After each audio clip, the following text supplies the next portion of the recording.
வச்சு கிரேவி பண்ணிக்கலாம். முதல்ல நல்லா வாஷ் பண்ணனும். வாஷ் பண்ணியாச்சு. இப்போ கட் பண்ணிக்கலாம். இது பட்டு போட்டாச்சு. இப்போ வெங்காயம் போட்டுக்கலாம்.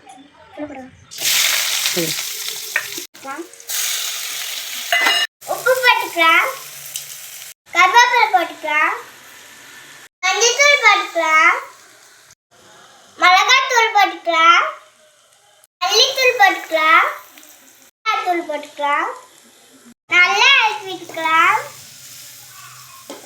அதனால இதில் சேர்த்துக்கலாம். இஞ்சி பூண்டு பேஸ்ட் போட்டுக்கலாம். அப்படியே 10 நிமிஷம் மூடி போட்டு அரைச்சு வச்சுக்கலாம். வாங்க गाइस, கிரேவி ரெடி ஆயிடுச்சு பார்க்கலாம். வந்திருக்கு. நம்ம டேஸ்ட் பார்த்துக்கலாம். சூப்பர்.